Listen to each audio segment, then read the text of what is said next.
Do you hear something? My fire alarm's going off. The heck would set that off? Crap.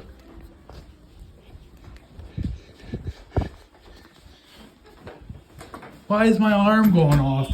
I did not do that. Plug that in. What the heck? Someone must have snuck in the garage and plugged it in. Wait a minute. Mr. Bear? Did you set this off? Yeah, I just wanted to see how it worked. Well, Mr. Bear, don't set my alarm off without my permission because I don't know if somebody came in and plugged this in or not. I mean, oh, I'm sorry, Steven. I just wanted to hear it. Mr. Bear should have let me know about that. Because I thought somebody would come in and plug it in on purpose.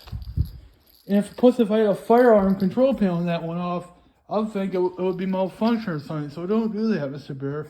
I'm sorry. It's okay, but be careful.